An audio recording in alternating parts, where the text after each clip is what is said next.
Although the compliance date for FSMA 204 has been extended, there remains a global momentum for traceability, with many downstream suppliers still requiring full traceability plans, consumers pushing for transparency, and businesses discovering unexpected benefits. I'm Lisa Lupo. We're taking a slightly different approach to TAG Talks in this episode, providing you with a talk by TAG COO Ben Miller on the importance of continuing the drive to traceability compliance without pause.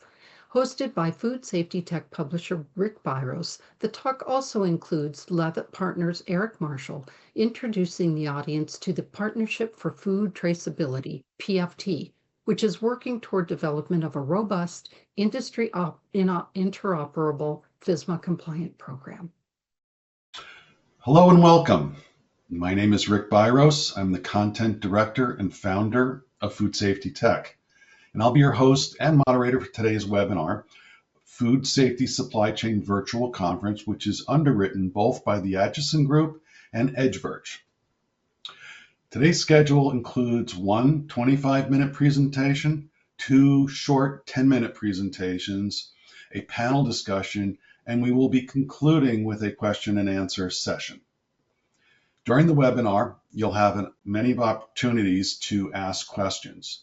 To submit a text question to today's presenters, you can type in your questions into the questions panel of the control panel. You may send in your questions at any time during the presentation. We will hold all the questions for today's presenters until the Q&A discussion panel, which is at the conclusion of today's broadcast. Also, we're going to invite you to participate in 3 live polls that we will be referencing in the discussions today. You are listening in using your computer's speaker system by default. If you have problems with the audio, please try to increase your computer volume. And if you are still having problems, please log out and try to reconnect. Now, the broadcast is being recorded, and everyone will receive an email with a link to the archive recording within 24 hours. Now, let's get started. Our first presentation is the FSMA 204 delay, a time to prepare, not to pause. And let me introduce our first speaker. Also on camera is Ben Miller, who's the Executive Vice President of Regulatory and Scientific Affairs at the Atchison Group. Ben, let me turn it over to you. Thank you, Rick. And good to be with you all today. Appreciate it. I have a good bit of content to cover here over the course of this webinar, so looking forward to it, and also looking forward to get some of your thoughts, as Rick mentioned, as part of our interactive polls that we'll have as part of this presentation and before the panel discussion. So, as Rick mentioned, really the concept around this talk is to address the pause in compliance date around FSMA 204. I'm guessing that most people are familiar with the rule, but I wanted to give some background on that, and then also talk about why is now the time to lean into thinking about how you want to comply with the rule rather than perhaps pause, given the compliance extension.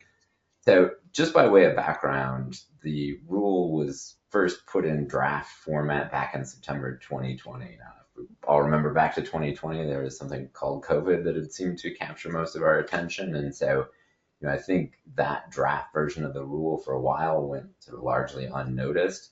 But there were many public comments still based on that rule when it was published in the Federal Register. And the final rule that had a number of significant and substantive changes based on the initial public comment period was published in November of 2022. The original compliance date that FDA gave with that rule back in 2022 was for January 20th, 2026. So it equated to just a little bit more than 3 years to bring the whole food supply chain online, or at least the portion of the supply chain that covers FTL foods.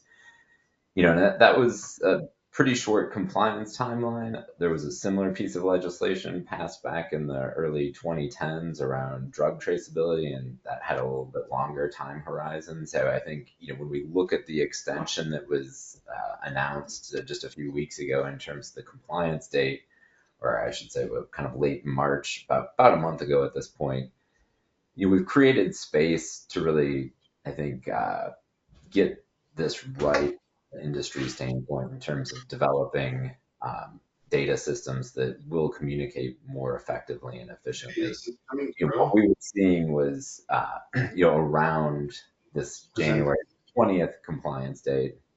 Sorry, Okay, Rick. because it's spinning. My wheel is spinning again. Rick, I'm not sure. Maybe you can just put yourself on mute. We're just getting a little background noise there. Yeah. Um, when we look at the challenges around complying with the 2026 date, we were seeing that people were working towards compliance, but not necessarily in a strategic way or a way that we would really kind of want to design that system. And I think that really came from the need to build awareness around the rule. And now we have that extension in terms of compliance date, which I think will allow industry to really get this right, looking at the rule and what it's trying to accomplish. I'm going to walk through that in a few slides here, but again, just a little more background. So FSMA 204 applies specifically to FTL foods or food traceability list foods. And what are those? Those really came from a risk ranking model that FDA developed going back to, again, about the mid 20 teens. I think the first version of the risk ranking model was put out in 2017 or thereabouts, and convened a group of experts that really looked at a variety of criteria. There were 7 criteria that resulted in a score for different types of foods that have historically been associated with foodborne illness outbreaks. And that list was finalized in 2022 when the final rule came out in November. The idea is that this list would be reviewed or revisited roughly once every 5 years, so that if there was a food that were added to this list, there would be a 2-year compliance time frame based on adding a food. If a food came off the FTL list, that food would no longer need to meet the FSMA 204 traceability requirements. And these are some of the criteria that were considered as part of this risk ranking model. Sometimes I feel like we talk about this rule and we don't go back to sort of the why. Why did these end up? Why are we talking about these particular foods? The criteria included outbreaks and illnesses. So, has that food historically been associated with outbreaks and illnesses? Does it cause severe illness or not? What's the likelihood of contamination of that particular food at different points in the supply chain? And then what's the growth potential of microbiological agents within that food as it moves through the supply chain? And then some additional items of manufacturing processes and the contamination probability, consumption patterns, and then cost of illness. So when those elements are put into the risk ranking model, there was a score that came out. Most foods that had a score of above 320 were considered FTL foods.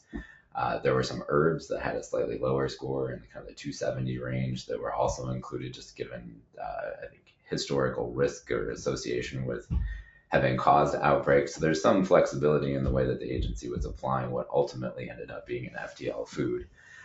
But I think one of the important things to note and just consider is that you may have an FTL food that's not on that list when an FTL food is used as an ingredient in that final product. So, we think about granola bars, for example, is a good example that might be manufactured with a nut butter. So when that ingredient that hasn't gone through a kill step, peanut butter, let's say, ends up as an ingredient in a finished product, that new multi-ingredient finished product becomes an FTL food and would need to be traced from that point forward within the supply chain. So that's just a brief background on kind of the technical aspects of the rule.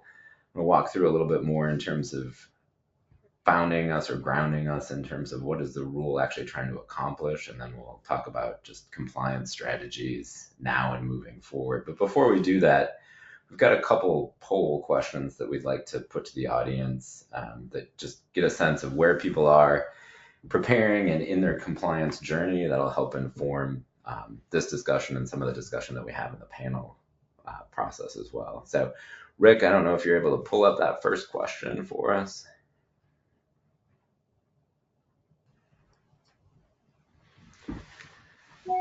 few more minutes, and really what we're interested in learning here is, yeah, where are you right now in terms of getting ready for FSMA 204? I'll point out too that the extension of the compliance deadline around the rule was just that. It's the only thing that it changed was the compliance date for the rule. Nothing else in the rule at this point has changed, and the agency hasn't indicated at this point that they're considering modifications to the rule as written.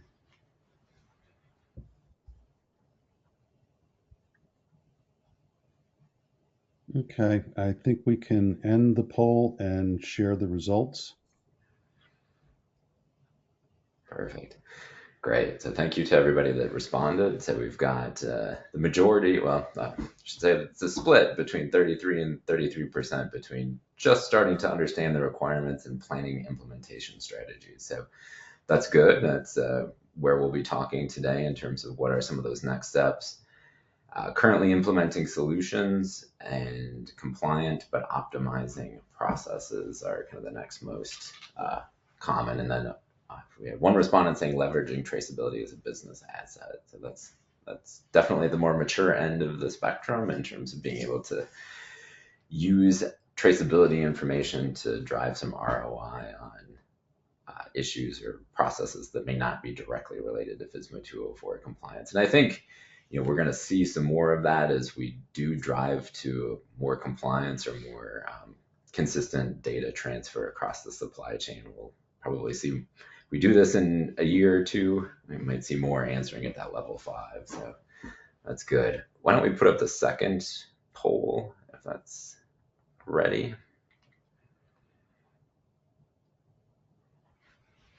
Okay, Michelle, do you have that?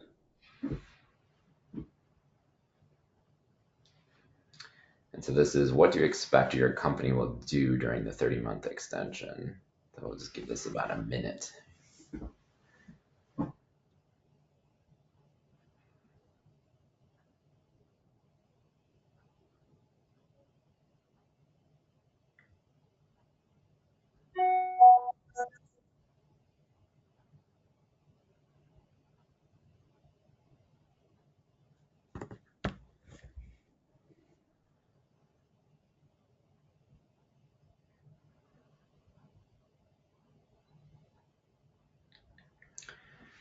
All right, we've got about 50% responding. We'll give it another 30 seconds or so.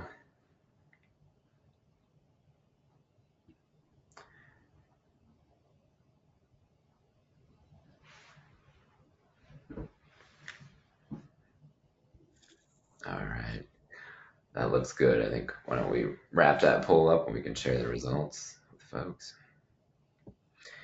We look at responses, the majority in this instance continue to focus on compliance, which I think is a good place to be. And we'll talk a little bit about that now and during the panel discussion. And if you're able to put those results back up. Sure. Or Rick. Michelle, if you could do that, that would be helpful.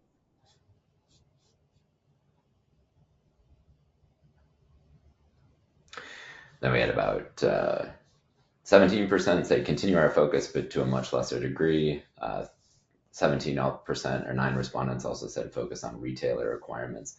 That is something that we've seen kind of come out in concert with FSMA 204. So there are a number of larger retailers within the supply chain that have really leaned into, I think, the GS1 standards and having that be a customer requirement, so that if you want to sell into those retail environments, not just FTL foods, but all foods, require some level of traceability, specifically lot and batch code information going into those retailers. And so it's a good call out, because really when we think about compliance and what's required, well, it's not exactly the same as what FSMA 204 requires. Many of the same elements for retailer compliance really fit with FSMA 204 compliance as well. We didn't have anybody say that they'd set aside traceability for a year or two, and we just had a couple folks say nothing until we're a few months out again. So appreciate people responding. It helps, I think, the audience understands who else is on the call and the interest and kind of where people are within that process. We'll have another poll question before we move into the panel discussion. So keep your mouse or finger ready for that. And with that, I will continue kind of walking through just my background presentation. Sorry, give me 1 second. Let's pull up the slides again.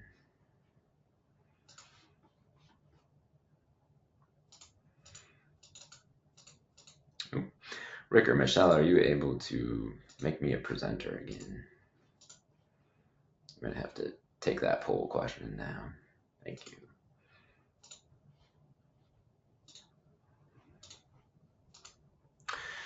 All right. So one of the things that I do like to talk about just with the rule itself and what's the reason behind the regulation, the way that it's written. My background, I actually started my food safety career working as an epidemiologist at the Minnesota Department of Health. So I actually conducted many traceback investigations when I was at the Department of Health and the Department of Agriculture. And so the rule is really written to help public health officials and investigators get to the root cause or the source of an outbreak. And sometimes I think that gets confused because one of the tangential benefits is perhaps more efficient or timely recalls, but that's not really the reason that the rule exists or it's written the way that it is. So I like to kind of start with just a visual diagram to level set us in terms of why do we have this regulation at all. So when we're dealing with an outbreak, we typically have multiple people who are sick, and so they might be exposed, excuse me, at a restaurant or a grocery store level.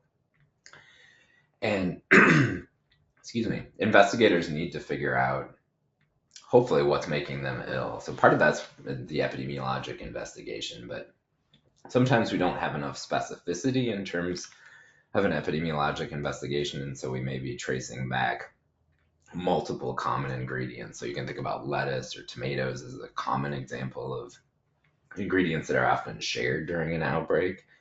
And so there's really a need to find where in the supply chain does the product converge that could explain the majority of illnesses that we're seeing in an outbreak.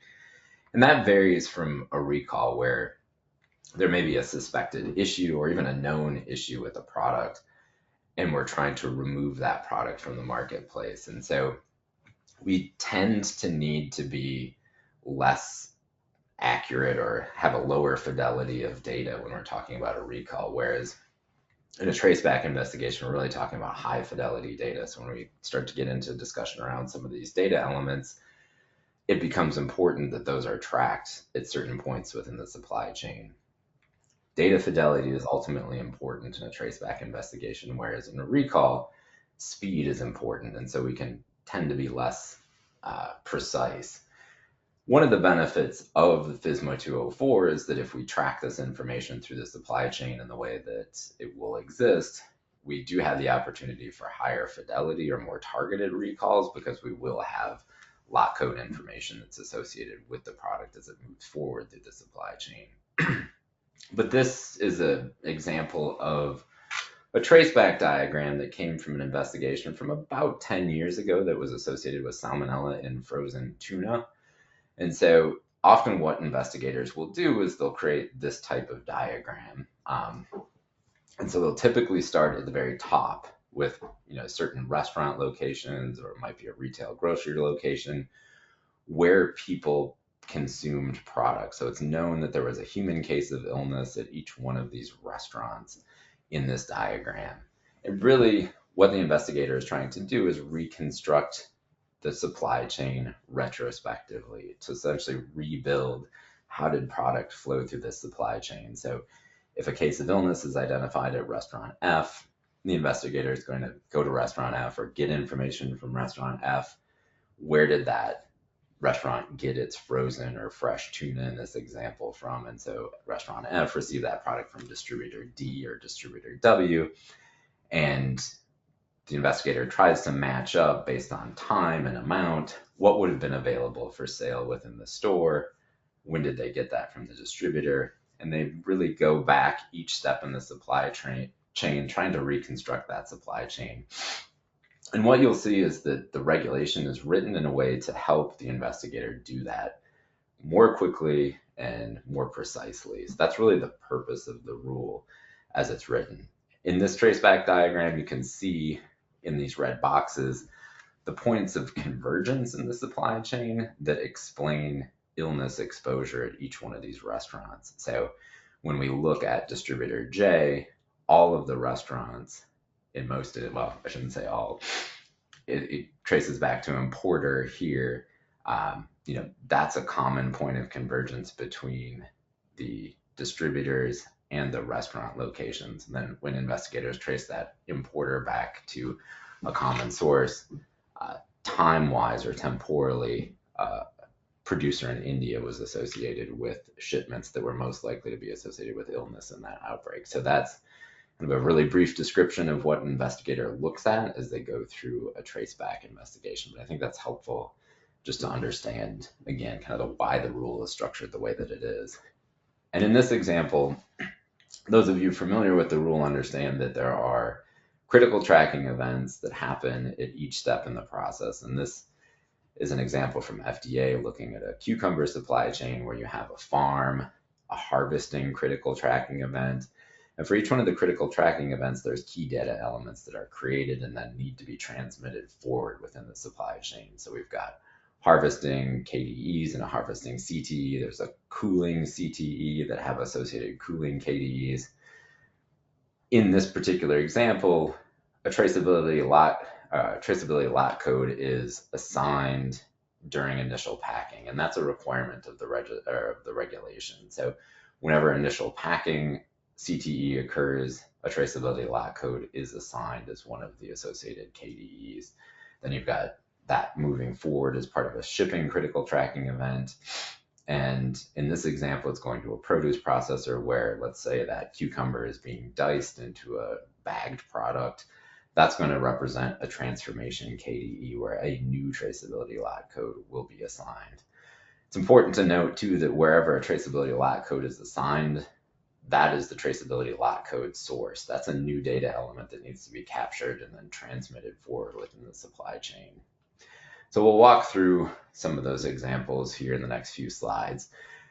I do think it's important to point out that while lot codes have existed for a long time within the food world, all the way from harvest to manufacturing, it hasn't always been consistently tracked or transmitted through the supply chain. And that's really held up, in some instances, these traceback investigations, because the investigators are going based on a product description, when was that product received, maybe some amounts of product. And so that product, or in today's world, a tomato or a cucumber, may change names. The lot code may not be carried forward within the supply chain.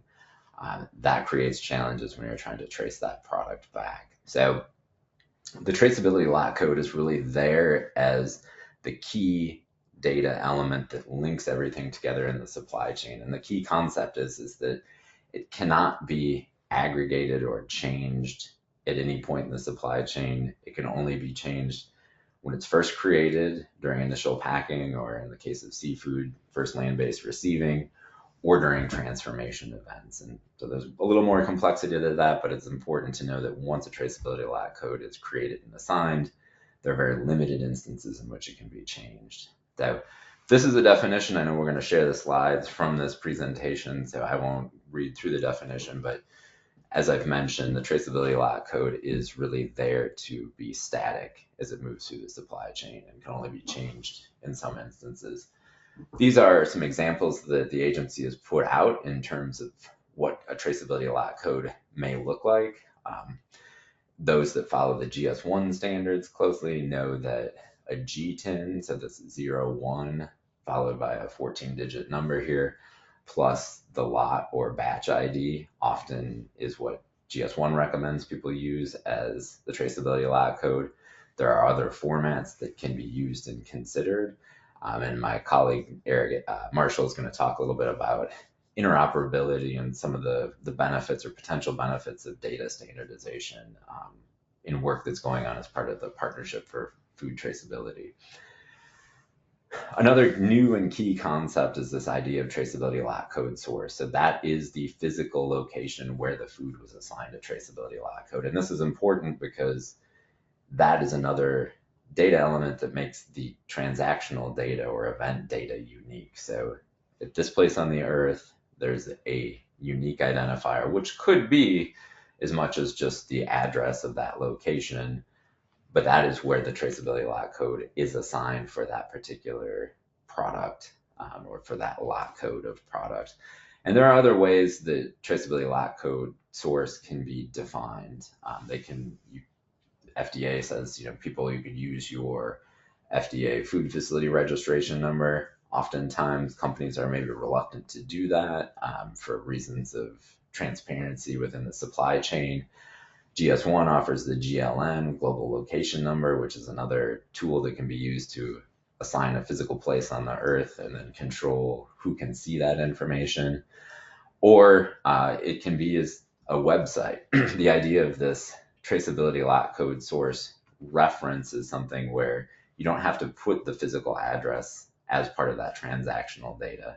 You can create a lookup to a website that an FDA or state investigator would have access to in order to determine what is the traceability lot code source. So there's some options in terms of compliance or approaches to compliance. Now, what are some of the challenges specifically around compliance? As I've mentioned, we have these new data elements or these new key data elements. When we look at KDEs or key data elements, many of them already exist within the supply chain. But the concept of the traceability lot code is new and unique in the sense that it can only be assigned and only be changed at certain points in the supply chain. And then the traceability lot code source, the traceability lot code source reference, as we've just discussed. Really, I think one of the biggest challenges is that there are going to be changes needed to some operational processes.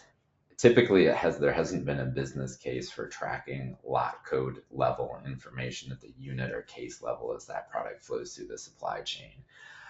The data infrastructure for that exists, especially if you kind of look at GS1 data structures. So we have ways of aggregating case level information to pallets with pallet license tags, et cetera, et cetera. We know how to do it, but there really hasn't been a driving business need to be able to track or trace that information down to the retail level. And so there are going to be changes and processes potentially needed in order to meet that level of compliance when we look at the CTEs and KDEs. I think another challenge is just, as we've discussed, some of the non-standardized data and the potential for errors just in terms of introducing a new process into the supply chain.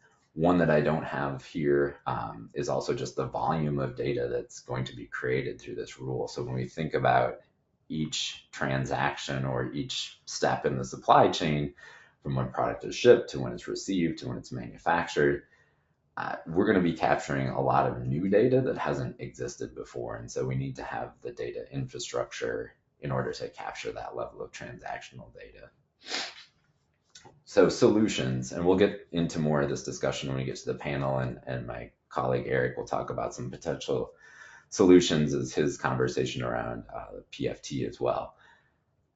Understand the rule requirements. So it gave you a quick background in terms of what the important things to know are as it relates to the rule right now. But this is definitely a journey, and we've got now an extended time frame for that journey, and that's really the point of my presentation here today.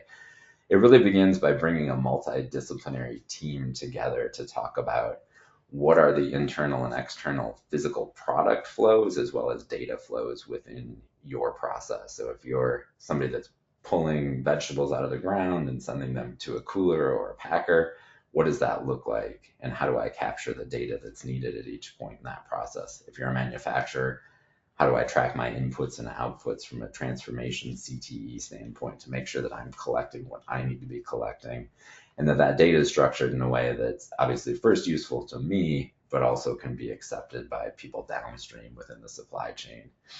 And then determine what the gaps are in your current system. Do you know how you're going to define the traceability lot code or the lot code source? Or are you going to use a traceability source reference? What do I need to change in any of my existing processes, if anything? And do these changes require a change in technology or equipment or both or processes? What data will my supplier provide to me? or potentially hold on my behalf if this information is requested from me, and what data am I going to provide to my customer. And then finally, really, given the volume and speed at which food moves through the supply chain, the majority of this information needs to be captured and transmitted electronically. And so one of the things that the Partnership for Food Traceability is looking for is creating best practices around what does electronic interoperability look like. So with that, I'm going to pause and hand it off to Eric Marshall. Great. Well, thank you for having me. Great to be with you all today. As Ben and Rick mentioned, my name is Eric Marshall, and one of the many hats that I wear is serving as the lead advisor to the Partnership for Food Traceability, which is a new public-private partnership between industry and the US FDA, as well as some state and local regulators as well. As Ben mentioned, really trying to drive toward a consistent unified vision across the industry and regulators for how interoperable electronic traceability should work. And so while I certainly recognize and acknowledge that electronic data exchange and interoperability are not regulatorily required by the rule, I think many view it as a practical necessity in order to be able to manage the volume and granularity of data that's going to have to be tracked and managed to be compliant. And so our focus within PFT is really on how we develop that vision for getting from where we are today to an electronic interoperable environment and what that glide path can look like. As PFT, there are a few things that I think are unique about this organization that can help the industry get to that point.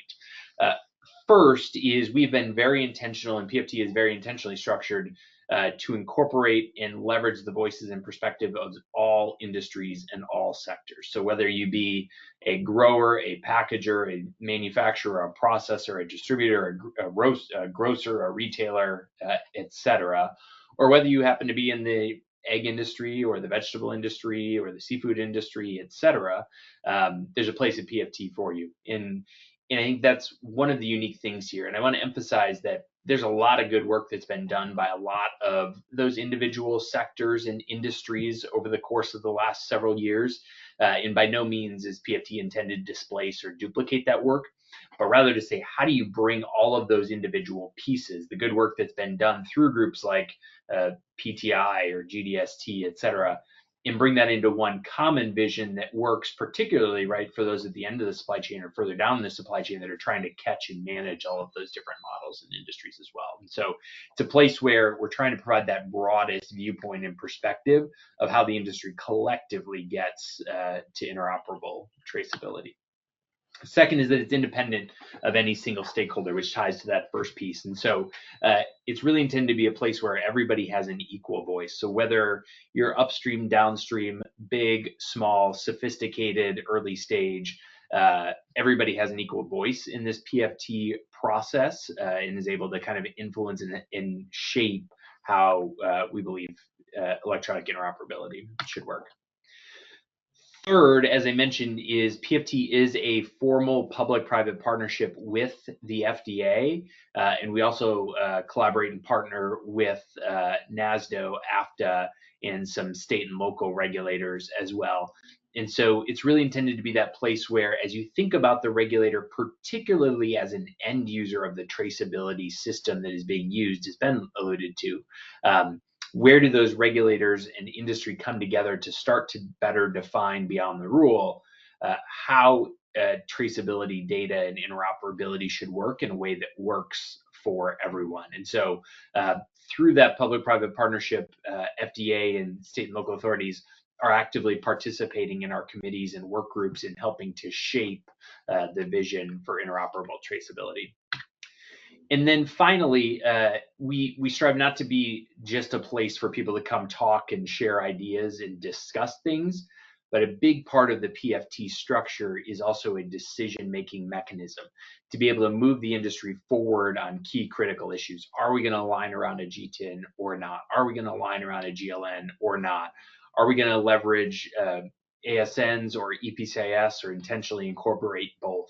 how do we start to move from discussion of those topics to making some concrete, broad, representative decisions on which you can move forward with implementation decisions with some level of confidence that you're in sync and in step with the rest of the industry, and that you're not going to head down a path and have that reverse through your commercial relationships a year or two down the road. So I think those are kind of the pieces of PFT that kind of make the work and initiative distinct. Building on that last piece and kind of the theme here today around the 30-month extension, really, I think the 30-month extension really fits nicely with the PFT model and what we are doing. And so as you think about kind of, and Rick maybe started with kind of this understand, prepare, and then implement phase, and many of you indicated you're in that understand and prepare phase.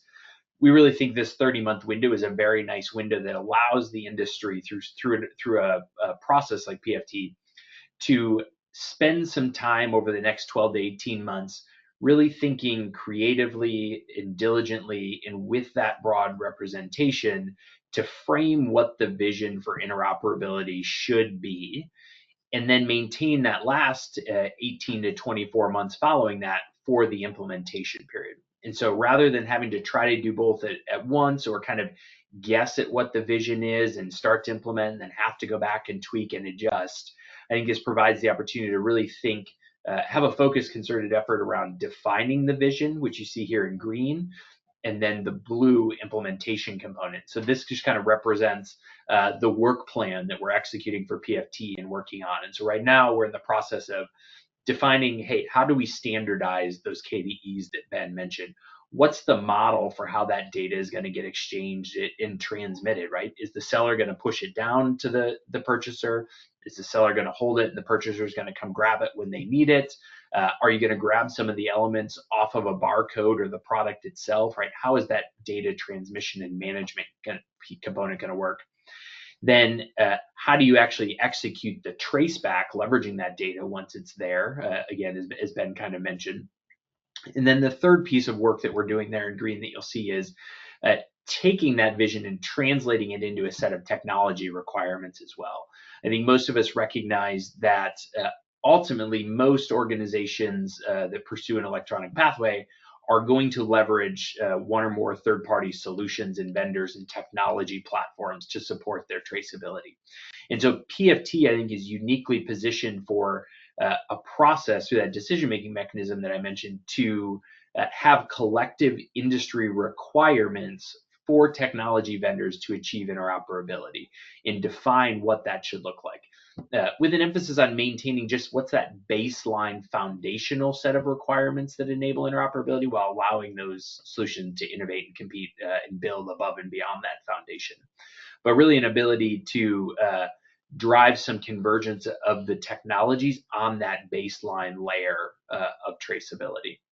We're also building out some data simulations and have active regulator participation in those simulations to better understand those models.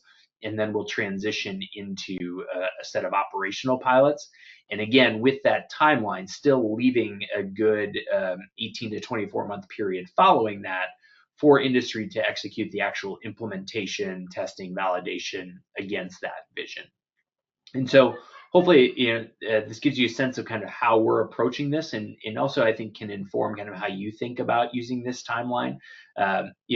My advice to many has been not to push too fast and too hard yet into the implementation phase, but to emphasize that that doesn't mean you can't be preparing, right? There's plenty that you can do to get ready now. As Ben said, organize your teams, start to think about how you're going to manage your master data. How do you start to transition from SKUs to GTINs and addresses to GLNs, right? There are some core building blocks you can be starting on, but also maintaining the flexibility for the industry vision to kind of play out over the next 18 months before you really move into the technology selection and implementation and refinement and testing and validation of those systems. So that's the vision and work plan that we're really executing against here at PFT. So through that, right, ultimately PFT is a forum where industry and FDA and other regulators can come together and work through these technical aspects of implementation and how traceability can and should work. What are those specific pain points in the current traceback process that can be solved and addressed? And again, do so through a decision-making mechanism that kind of puts stakes in the ground that you can move forward from confidently on a common vision. And then also to think about how do we get from here to there as well, right? These are complex, interconnected systems and processes, not something you can flip a switch on and overnight just start doing. So what's the ordered process and plan to get from here to compliance in the next 30 to 36 months? I want to thank Ben, Rick, and Eric for their insights and leave our audience with the thought that regardless of the regulation, a good traceability plan enhances brand reputation, operational efficiency, and risk management. Put simply, it's good business. So thank you to our listeners as well for listening in to our Change Up episode. And as always, be sure to like, follow, or subscribe on YouTube, Spotify, Apple, or your favorite podcast platform to stay informed on all things food safety and ensure you don't miss any episodes of TAG Talks.